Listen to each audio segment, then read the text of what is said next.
Shalom semuanya. Selamat pagi, selamat malam, semangat malam, ataupun selamat sore, dimanapun dan kapanpun kalian berada, saya harap kalian tetap sehat. Nah, saya bernama Francisca Teresia. Saya akan bersama-sama di sini bersama dengan kalian membahas tentang bab 5 untuk kelas 9 tentang gereja yang bergumul di dunia. Nah, buku yang akan kita pakai untuk pembelajaran berasal dari buku ini, buku Pendidikan Agama Kristen dan Budi Pekerti yang dikeluarkan oleh Kementerian Pendidikan dan Kebudayaan untuk cetakan tahun 2018. Jadi, kita patokannya pada buku ini ya, jangan sampai salah. Nah, untuk kita membahas lebih lanjut tentang apa itu dunia di dalam pergumulan, gereja di dalam pergumulannya di dunia. Oleh karena itu kita mau berdoa dulu meminta pertolongan dan juga hikmat dari Allah supaya kita dapat memahaminya. Mari kita bersama berdoa. Ya Bapa, terima kasih karena Engkau telah memberkati kami di dalam keseharian kami. Engkau pula telah mempersilahkan dan juga memberikan kesempatan kepada kami untuk kami kembali belajar tentang apa yang menjadi kehendak-Mu di dalam kehidupan kami. Ya Bapa, kiranya Engkau sendiri yang memberkati kami dalam pembelajaran pada hari ini, terkhusus di dalam kami belajar tentang bab 5 untuk gereja yang bergumul di dunia, sehingga kami mampu memahami untuk dapat menjadi orang-orang yang melakukan kehendak-Mu di dalam kehidupan kami. Terima kasih ya Bapa, kiranya Bapa sendiri yang memberkati kami, memberikan hikmat, terutama memberikan kami kekuatan, sehingga kami tidak hanya memahaminya saja, tetapi kami pun mampu untuk mengaplikasikannya dalam kehidupan kami sehari-hari. Terpujilah kekal nama-Mu ya Bapa. Dengan segala kerendahan hati kami, pembelajaran kami serahkan ke dalam tangan-Mu. Amin.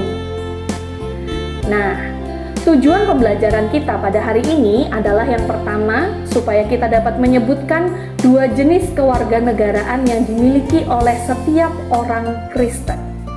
Lalu tujuan yang kedua adalah menjelaskan arti warga kerajaan surga dan ciri-cirinya. Tujuan yang ketiga adalah dapat menyebutkan hal apa yang dapat dilakukan sebagai warga kerajaan surga dalam kehidupan sehari-hari.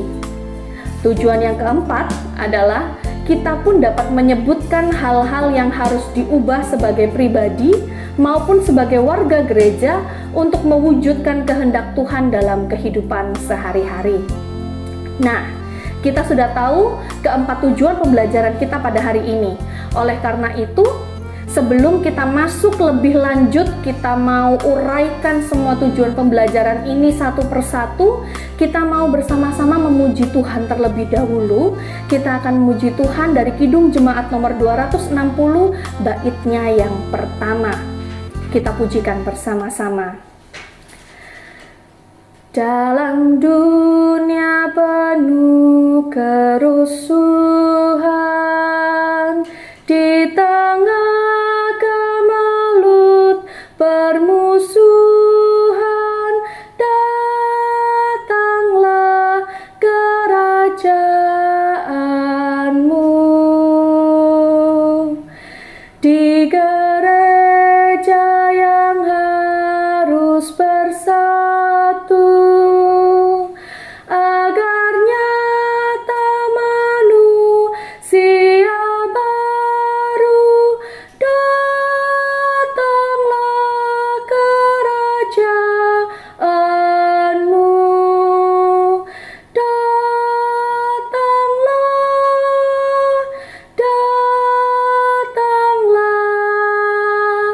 datanglah kerajaan-Mu. Seperti lagu yang kita nyanyikan tadi, bahwa memang dunia ini sedang ada dalam kerusuhan. Tidak hanya kerusuhan yang disebabkan oleh peperangan, tidak hanya kerusuhan yang disebabkan oleh iri dengki, tidak hanya kerusuhan yang disebabkan oleh satu oknum kepada oknum yang lain hanya karena urusan pribadi jadi urusan bersama. tetapi juga kerusuhan yang terjadi karena COVID-19. Terutama di Indonesia ini perjuangan untuk membuat COVID-19 ini segera pergi dari Indonesia ini ternyata masih belum berhenti dan masih terus dilakukan. Tetapi kita tahu bahwa kita memiliki satu pegangan kehidupan, yaitu Allah. Oleh karena itu, di dalam dunia yang penuh kerusuhan ini, kita pun berharap supaya kerajaan Allah bisa dihadirkan melalui kehidupan kita bagi orang-orang di sekitar kita. Semua orang di dunia ini pasti memiliki kewarganegaraan. Kalian di rumah juga pasti punya kewarganegaraan kan? Nah, semua yang ada di negara ini pasti berwarga negara Indonesia. Loh, tapi ada yang Australia, ada yang Amerika. Ya, mereka kan cuma tamu, bukan warga negaranya ya. Nah, kalau kewarganegaraan berarti yang lahir, besar, dan menyatakan diri sebagai warga negara Indonesia yang dibuktikan dengan surat-surat tertentu. Kalau kita ada KTP, kalau belum punya KTP ada surat keterangan akta kelahiran dan lain sebagainya yang bisa menyatakan bahwa kita memang warga negara Indonesia yang asli. Tetapi ternyata ketika kalian melihat bahwa kita tidak hanya warga negara Indonesia saja, tetapi kita juga sebagai orang Kristen merupakan warga dari kerajaan Allah atau dari kerajaan surga. Oleh karena itu, kita mau menanyakan dulu nih, kerajaan Allah itu apa sih? Apakah sama dengan kerajaan surga? Kita akan sama-sama membahas. Kerajaan Allah sering juga disebut sebagai kerajaan surga. Kerajaan Allah ini, kalau misalnya kita memikirkan sama seperti kerajaan Inggris, misalnya kita akan berpikir tentang yang namanya Istana Buckingham, atau mungkin kita akan berpikir tentang, kalau kita memikirkan tentang kerajaan Yogyakarta misalnya, kita pasti berpikir tentang keraton, kita berpikir tentang tempat-tempat yang memang menunjukkan bahwa ada pemerintahan di sana. Tetapi ternyata kerajaan Allah ini bukanlah sebuah tempat yang khusus. Mungkin kita berpikir kerajaan Allah ini ada di sorga sana, tempat khusus yang disediakan Allah di sorga, atau bahkan sebuah wilayah tertentu yang ada di suatu tempat.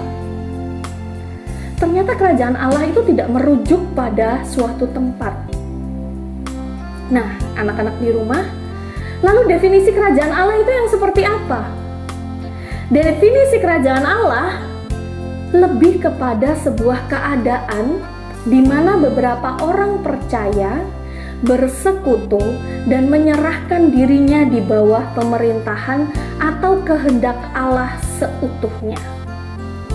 Nah, definisi kerajaan Allah yang seperti ini akhirnya kita paham bahwa ketika kita diberitahukan tentang kerajaan Allah, pertanyaan kita bukan di mana, tapi seperti apa.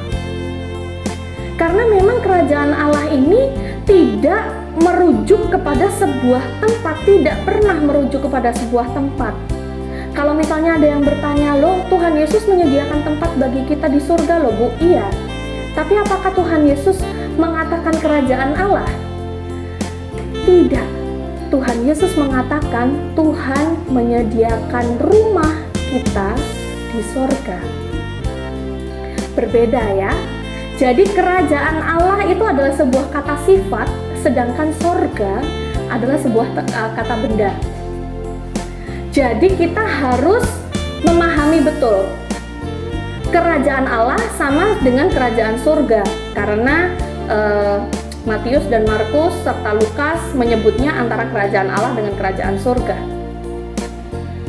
Tetapi itu tidak pernah merujuk kepada sebuah tempat, tapi itu lebih kepada merujuk kepada kita. Bagaimana kita menyerahkan diri kita seutuhnya kepada Tuhan. Nah, dalam Matius pasal 7 ayat 21, kita mau bersama-sama belajar lebih dalam lagi tentang kerajaan surga. Kita akan membuka Matius pasal 7 ayat 21. Sudah siap semua di rumah? Kita akan membaca bersama-sama. Bukan setiap orang yang berseru kepadaku, Tuhan, Tuhan, akan masuk ke dalam kerajaan surga, melainkan dia yang melakukan kehendak Bapa-Ku yang di surga. Fokus dari kerajaan surga atau kerajaan Allah di sini sudah jelas dan sangat nampak. Fokusnya bukan kepada setiap orang yang mengaku dia dekat dengan Allah yang akan masuk, tetapi malah orang-orang yang melakukan kehendak Bapa-Ku yang di surga. Jelas sekali. Hal tentang kerajaan Allah atau kerajaan surga ini digambarkan oleh Tuhan Yesus lebih dalam lagi melalui sebuah perumpamaan. Nah, ini untuk menjelaskan dari Matius 7 ayat 21 ini tadi. Sama Tuhan Yesus dijelaskan lebih dalam lagi melalui sebuah perumpamaan yang dituliskan di dalam kitab Matius pasal 21 ayat 28 sampai 31. Mari kita bersama-sama untuk lebih memahami lagi ya arti dari kerajaan Allah. Maksudnya apa sih Bu kok melakukan kehendak tapi bukan yang teriak-teriak Tuhan. Nah, ternyata Tuhan Yesus menjelaskan begini. Ada seorang yang mempunyai 2 anak laki-laki. Ia datang ke yang sulung nih. Anakku, pergi dan bekerjalah hari ini dalam kebun anggur. Si anak sulung tadi jawab, baik Bapak. Tapi ternyata dia nggak pergi. Lalu orang ini tadi pergi kepada anak yang kedua dan berkata yang sama. Anakku, pergi dan bekerjalah hari ini dalam kebun anggur. Lalu anak yang kedua jawab, aku nggak mau. Tapi anak yang kedua ini walaupun nggak mau, ternyata ia menyesal. Lalu dia pergi ke ladang. Dia pergi ke kebun anggur. Lalu di antara anak sulung dan anak yang kedua ini, siapakah yang melakukan kehendak ayahnya? Tuhan Yesus menanyakan itu kepada orang-orang yang saat itu mendengarkan mereka. Orang-orang menjawab yang terakhir, anak yang kedua. Lalu Tuhan Yesus menjawab lagi, aku berkata kepadamu, sesungguhnya pemungut-pemungut cukai dan perempuan-perempuan sundal akan mendahului kamu masuk ke dalam kerajaan Allah. Loh, apa hubungannya? Kan gitu ya. Apa hubungannya? Itu tadi cerita tentang kerajaan Allah, tiba-tiba muncul nih pemungut cukai sama perempuan-perempuan sundal. Ternyata gambaran dalam perumpamaan tersebut kira-kira mana yang merupakan gambaran warga kerajaan Allah? Gambaran anak yang kedua dimaksudkan oleh Tuhan Yesus itu adalah pemungut-pemungut cukai dan perempuan-perempuan sundal. Orang-orang yang berdosa. Dia disuruh melakukan kebaikan, dia bilang nggak mau. Tapi kemudian dia menyesal dan akhirnya dia melakukan kehendak Allah. Daripada orang yang dari awal sudah ngaku jadi orang Kristen, dia sudah ngaku jadi orang yang begitu hebat. Saya setiap hari Minggu ke gereja Bu, nggak terima ke gereja sekali Bu, ke gerejanya 2 kali, kalau perlu 3 kali atau 4 kali Bu. Kalau di gereja saya cuma ada ibadah 2 kali ya saya pergi ke gereja tetangga Bu. Hari Senin saya ada pelayanan ini Bu, hari Selasa ada pelayanan itu Bu, hari Rabu ada pelayanan begini Bu, hari Kamis ada pelayanan begitu Bu. Wow, luar biasa sekali. Rasanya itu kayak kita nggak punya waktu untuk melakukan sesuatu yang lain di luar gereja. Tetapi, apakah kita sudah melakukan kehendak Allah? Apakah kehendak Allah adalah kita membuang waktu kita atau kita menghabiskan waktu kita di gereja saja? Tidak. Maksud Allah tidak begitu. Kerajaan Allah tidak dimaksudkan untuk seperti itu. Gereja tidak sama dengan kerajaan Allah. Nah, untuk kita bisa melakukan kehendak Allah, itulah yang disebut dengan kerajaan Allah. Kita diharuskan untuk melakukan kehendak Allah ketika kita ingin menjadi warga kerajaan Allah. Tetapi, Bu, di dunia ini susah.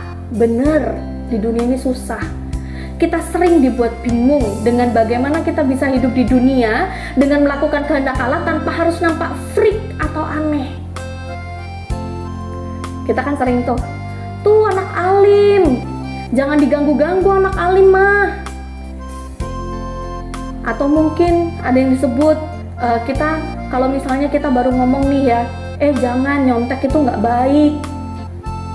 Wow, itu trendsetter tahu sekarang, nyontek itu trendsetter. Kita sering ya begitu ya. Akhirnya kita dilema antara bagaimana kita diterima oleh teman-teman kita atau kita menentukan sikap kita untuk melakukan apa yang menjadi kehendak Allah. Puji Tuhannya, akhir-akhir ini saya melihat sudah banyak murid-murid yang mulai melakukan kehendak Allah dengan baik. Tanpa mereka harus memikirkan, aku nanti dianggap freak, aku nanti dianggap nggak baik sama teman-temanku dan lain sebagainya. Mereka lebih memikirkan bagaimana caranya mereka melakukan kehendak Allah dalam kehidupan mereka, bagaimana mereka menyenangkan hati Allah dalam kehidupan mereka. Puji Tuhannya sekarang sudah mulai seperti itu para murid ya. Mungkin gara-gara corona jadi jauh dari teman-temannya, akhirnya begitu gitu ya. Akhirnya mereka lebih bisa memfokuskan diri kepada Allah. Nah, saya harap anak-anak yang ada di rumah juga melakukan hal yang sama. Kita memfokuskan diri kepada kehendak Allah, bukan memfokuskan diri pada sesuatu yang bahkan mungkin kita sendiri nggak paham kenapa kita harus mengikuti itu. Nah, anak-anak yang di rumah mungkin ada salah satu dari kita atau kalian yang ada di rumah sudah pernah mendengarkan ada satu lagu yang unik. Jadi lagunya kurang lebih seperti ini. Isinya adalah bahwa kita banyak pelayanan dari Senin sampai Jumat. Nah, tiba-tiba lagu ini di-cut sama salah satu murid saya. Kan, hari Minggu aku pelayanan, hari Senin aku ibadah, hari Selasa ada kebaktian, hari Rabu ada persekutuan doa, hari Kamis ada macam-macam gitu ya. Jadi ada macam-macam yang dilakukan, pasti ada aja. Tetapi kita nggak bisa mengasihi teman kita, tetapi kita nggak bisa dan nggak mau tahu tentang kehidupan teman kita. Kita juga nggak mau tahu tentang tugas-tugas dan tanggung jawab yang harus kita lakukan. Itu sama aja bohong. Itu sama aja bohong. Pelayanan kita nggak akan pernah dilihat sama Tuhan. Karena kita pelayanan bisa jadi cuma karena kita kepengen dilihat sama orang baik. Nah, salah satu murid saya tiba-tiba ngekat lalu bilang begini, Bu, bagaimana kalau misalnya kita melakukan dosa dari hari Senin sampai hari Sabtu, hari Minggu kita bertobat, Bu, kita ke gereja kan tuh, Bu, pasti kita pengakuan dosa, kita bertobat di sana, Bu. Lalu saya tanya, hari Senin berikutnya melakukan dosa lagi? Iya, Bu, manusia kan biasanya begitu, Bu, trendsetter katanya. Itu jadi tren dalam dunia ini. Senin sampai Sabtu itu jadwalnya bikin dosa, hari Minggu jadwalnya pengampunan dosa, mengakui kesalahan. Entar Senin sampai Sabtu bikin dosa lagi, nggak apa-apa. Toh entar hari Minggu minta maaf lagi, minta ampun lagi sama Tuhan. Dari sebuah pertanyaan ini saja sudah nampak bagaimana cerminan kehidupan orang Kristen ternyata masih belum menampakkan tentang ciri-ciri warga kerajaan Allah. Untuk menjadi warga kerajaan Allah sama seperti ketika kita menjadi warga negara, ya, kalau kita jadi warga negara Indonesia, kita disuruh belajar tentang Undang-Undang 45, kita tahu pasal-pasalnya, kita tahu bahkan preambulenya ya, pembukaan UUD 45. Itu merupakan nilai-nilai bangsa Indonesia yang dicantumkan dalam kelima sila dalam Pancasila. Kita pun sebagai warga kerajaan Allah pun memiliki nilai-nilainya. Nah, kita pelajari dulu ya, perbedaan antara nilai-nilai kerajaan Allah dengan nilai-nilai yang ada di dunia. Sekarang yang paling gampang kita lihat, yang pertama, nilai-nilai di dunia kekayaan menjadi patokan keberhasilan. Kalau kita ketemu sama teman kita nih, bawa mobilnya bukan Avanza, mobilnya Ferrari. Wah, udah sukses lu ya, pasti begitu. Tetapi nilai-nilai kerajaan Allah bukan kekayaan yang menjadi patokan keberhasilan, tetapi ketaatan kepada Allah lah yang menjadi patokan keberhasilan. Kalau kamu taat kepada Allah, walaupun kamu nggak bawa mobil Ferrari, kamu nggak bisa persembahan di gereja. Persembahan di gereja kamu cuma persembahan sebisa kamu karena kamu nggak punya uang. Nggak apa-apa, tapi kamu patuh dan taat pada Allah. Buat Allah, kamu berhasil. Yang kedua, uang menjadi syarat kebahagiaan. Gua bisa bahagia kalau punya uang. Ada salah satu influencer di YouTube yang sekarang juga udah menjadi orang terkenal di Indonesia, pernah mengatakan begini, uang memang bukan segalanya, uang nggak bisa beli kebahagiaan. Tetapi dengan uang, lu bisa cari cara buat membahagiakan diri lu. Ternyata dalam kerajaan Allah, uang itu tidak menjadi patokan atau syarat kebahagiaan. Yang menjadi patokan atau syarat kebahagiaan adalah damai sejahtera. Kalau kita merasa damai, walaupun kita nggak punya uang, kita tetap bahagia. Lalu, perbedaan nilai-nilai yang ketiga. Nilai-nilai duniawi, berbuat baik, pasti itu orang baik. Tetapi ternyata nilai-nilai kerajaan Allah, berbuat baik tidak pernah menjadi patokan dari hati yang bijak dan baik. Tetapi patokan orang yang baik adalah kasih. Ketika kamu mengasihi, maka kamu adalah orang yang baik. Kok bisa begitu, Bu? Iya, berbuat baik pasti orang baik, belum tentu. Bisa jadi dia berbuat baik karena memang dia dipaksa untuk berbuat baik. Bisa jadi dia berbuat baik karena dia ya nggak ada tujuan apa-apa sih, cuma kepengen ngasih tahu mereka aja kalau aku juga bisa jadi orang baik. Apakah itu sebuah kebaikan? Tidak. Lalu, patokan nilai-nilai kerajaan Allah dan juga nilai-nilai duniawi yang keempat. Kalau nilai-nilai duniawi, berbuat baik adalah memberikan apa yang orang mau dan inginkan. Saya ketemu dengan salah satu dari kalian misal. Salah satu dari kalian butuh pulsa untuk beli kuota. Lalu saya kasih kalian uang 200.000 untuk beli kuota. Saya orang baik nggak? Mungkin yang saya kasih berpikir saya orang baik. Karena saya kasih apa yang kamu butuhkan. Apa yang kamu inginkan, maaf, bukan yang kamu butuhkan. Apa yang kamu inginkan. Padahal gambaran saya dengan 200.000, kamu bisa untuk 2 bulan atau mungkin kamu bisa untuk 1 bulan Zoom meeting setiap hari. Tetapi ternyata yang kamu lakukan dengan 200.000 yang saya kasih adalah beli kuota untuk main game. Apakah itu menjadi sebuah kebaikan? Tidak. Oleh karena itu nilai-nilai kerajaan Allah adalah berbuat baik adalah melakukan apa yang menjadi kehendak Allah. Ketika kehendak Allah saya harus mengasihi Anda, saya akan mengasihi Anda. Bu, saya butuh kuota. Oke. Silakan datang ke rumah saya, ada wifi. Silakan datang ke sekolah, ada wifi.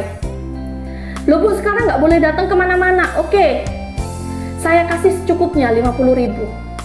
Bukan karena saya pelit, tetapi saya tahu kamu kebutuhannya untuk sampai kamu bisa mendapatkan uang lagi, segitu cukup. Tidak perlu berlebihan, tetapi juga tidak membuat kamu kekurangan. Karena dasarnya adalah kasih, bukan memanjakan. Banyak orang Kristen yang masih hidup dengan memegang nilai-nilai dunia, sehingga mereka sering kali miskomunikasi dengan Allah. Mereka lebih ingin dipandang baik oleh manusia daripada dipandang baik oleh Allah. Aneh ya, banyak orang Kristen yang aneh. Ada pepatah Tiongkok yang pernah saya tahu yang sangat menjelaskan tentang perbedaan nilai-nilai Allah dan dunia. Kata pepatah ini adalah begini. Apa yang dapat dibeli dengan uang? Dengan uang kita dapat membeli rumah, tapi bukan kehangatan keluarga. Banyak orang tajir, banyak orang kaya, tapi nggak bisa hangat dengan keluarganya, nggak peduli sama keluarganya. Dengan uang kita dapat membeli jam, tapi kita nggak bisa beli waktu. Kalau kita waktunya tua, ya tua aja. Waktunya kita menghadap Sang Pencipta, ya kita menghadap aja. Dengan uang kita dapat membeli tempat tidur, tapi bukan tidur itu sendiri. Banyak orang di luar sana tempat tidurnya spring bed, tempat tidurnya bagus-bagus, tapi insomnia, nggak bisa tidur, akhirnya sakit-sakitan. Dengan uang kita bisa membeli buku, tetapi bukan pengetahuan. Buku di rumah kalian ada setumpuk gini, kalian punya buku yang raknya banyak, tapi nggak pernah kalian buka, nggak pernah kalian baca. Bisa nggak kita dapat ilmu? Nggak bisa. Dengan uang kita dapat membeli dokter, kita bisa bayar dokter, tapi kita nggak bisa beli kesehatan. Dengan uang kita dapat membeli kedudukan, tapi belum tentu kita dihormati, karena kita nggak bisa beli rasa hormat. Dengan uang kita bisa membeli teman, tapi bukan persahabatan. Banyak ya yang temen nikung-nikung gitu, atau temen tusuk dari belakang, temen malah ngomongin kita di belakang, banyak. Dengan uang kita dapat membeli darah, tapi dengan uang kita nggak bisa beli kehidupan. Banyak hal yang kita tidak bisa beli dengan uang, karena ternyata memang betul nilai-nilai kerajaan Allah bahwa uang itu tidak pernah menjadi patokan kebahagiaan atau menjadi patokan dalam kehidupan kita atas patokan keberhasilan. Karena satu-satunya patokan di dunia ini di hadapan Allah yang berfungsi dalam nilai-nilai kerajaan Allah adalah kasih dan damai sejahtera. Nah, kita akan bersama-sama menonton sebuah film. Judul filmnya adalah God is Not Dead, tapi saya hanya mengambil 2 cuplikan saja.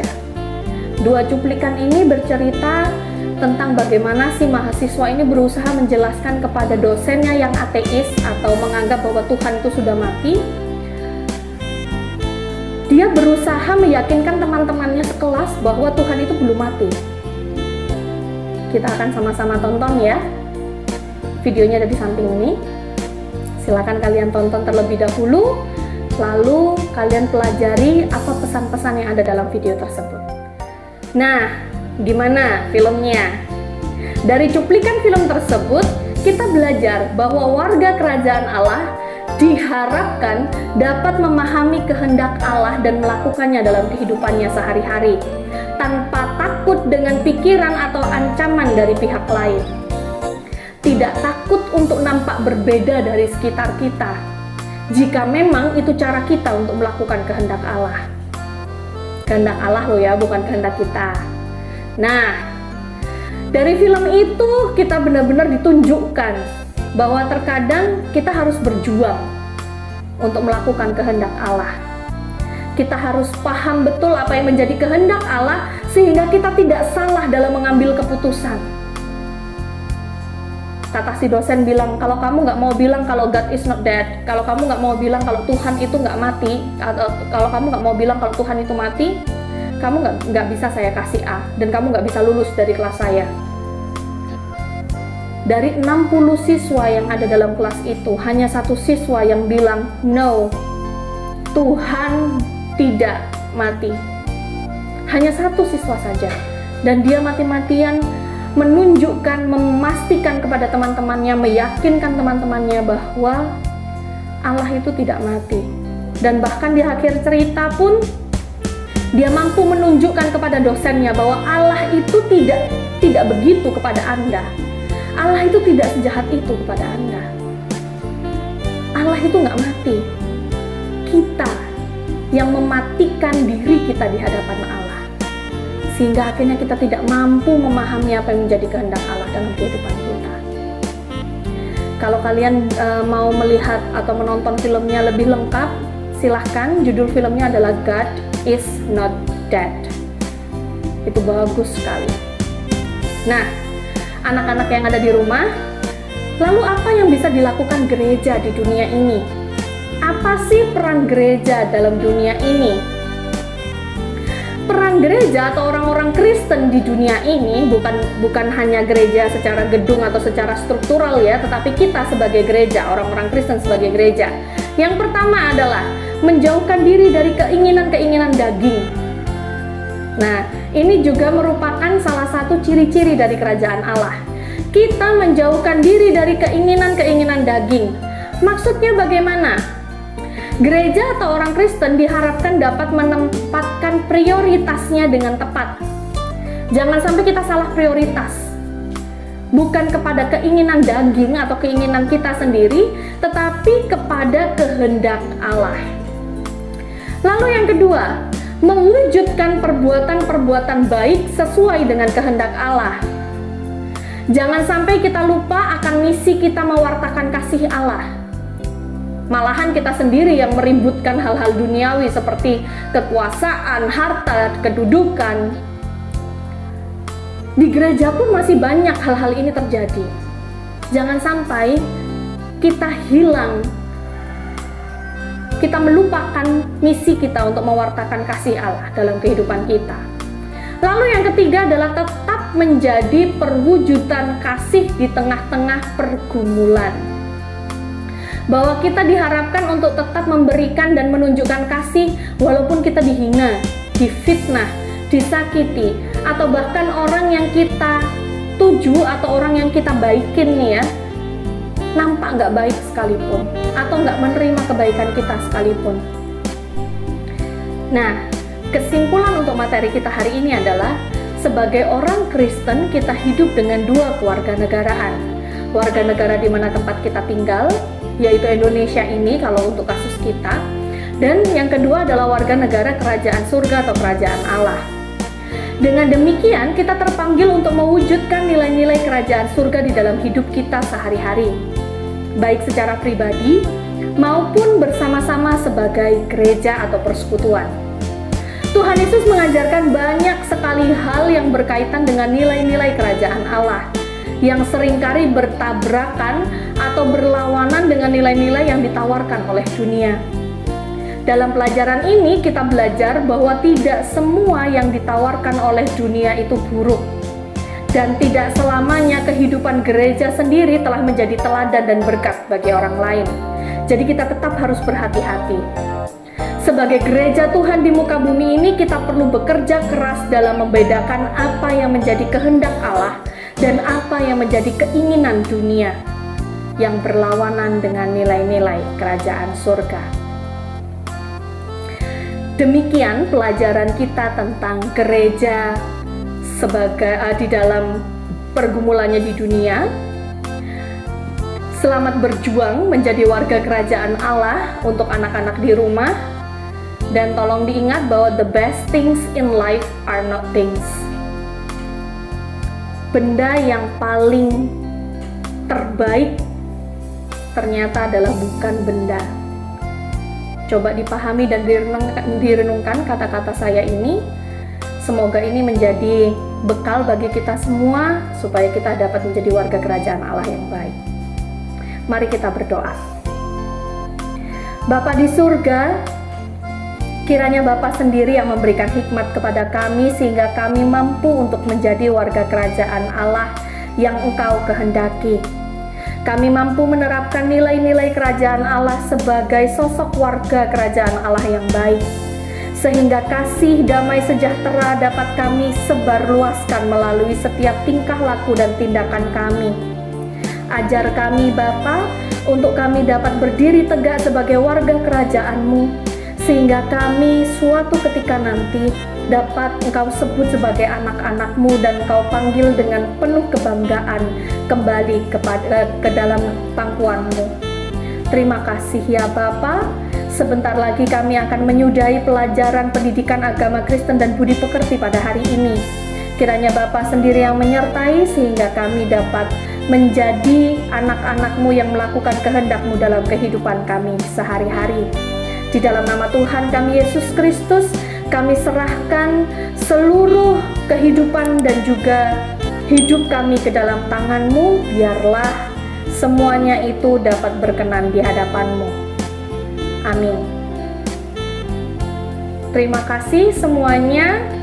Tetap jaga kesehatan di rumah. Salam untuk keluarga di rumah. Dan tetap ingat lakukan yang terbaik demi kemuliaan nama Allah. Tuhan Yesus memberkati.